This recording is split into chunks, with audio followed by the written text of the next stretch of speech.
Intentionality and the pursuit of something is the way in which everything good happens. You deciding to go after something. It's very difficult to steer a car when it's not going. But the moment it starts moving, you can steer it left or right. You can move it degrees to the left, degrees to the right, and in the right direction. Jesus tells a story, a parable, that's become known as the parable of the talents. He tells a story about a rich landowner who leaves to go on a long journey and endows 3 of his servants with certain amounts of money, certain amounts of resources. 5 talents, 2 talents, 1 talent. And the idea is that they're supposed to invest those talents so that when the landowner returns, he'll get a return on his investment, or an ROI. The story goes that the one with 5 talents invests the 5 talents and makes 5 more and comes back with 10.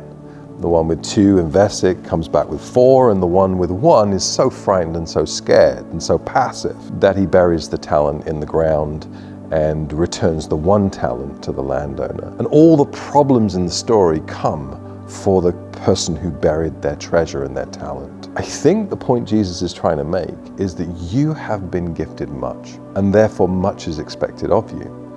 And I don't think it's about the amount, it's about what you do with what you've been given. So here's a thought. Every single person on this planet has been endowed with 5 forms of capital. Financial capital, greater or lesser, everyone gets something. Physical capital, intellectual capital, once again, some more, some less, but everyone gets something. Relational capital, the ability to relate to people, and spiritual capital. And I think what we're supposed to do with all these endowments is invest in every single one. So you're supposed to invest in your finances. You're supposed to invest in your health. You're supposed to be healthy and get healthier. You're supposed to invest in your mind. You're supposed to get smarter. You're supposed to invest in your relationships, and you're supposed to invest in your relationship with God. You're supposed to invest unequally. You're supposed to invest upwards. So get money so you can be healthier. Get money and health so you can be smarter. Get money, health, and smarts so that you might build into relationships.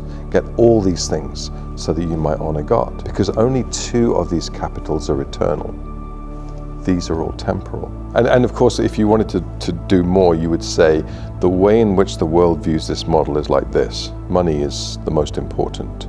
Health is next. Intellect is third. People are fourth, because you use people to get money, and God is the bottom of the pile. Whereas the kingdom of God looks like this. And so passivity in this area, in these areas, is the enemy of everything good in your life. Go after your life with intentionality. Thanks so much for watching. You might be aware that Stream Studio is a crowd-funded non-profit, and if you'd be interested to see more videos like the one you've just watched, perhaps you'd consider a small monthly donation. There's a link in our bio which will give you full details.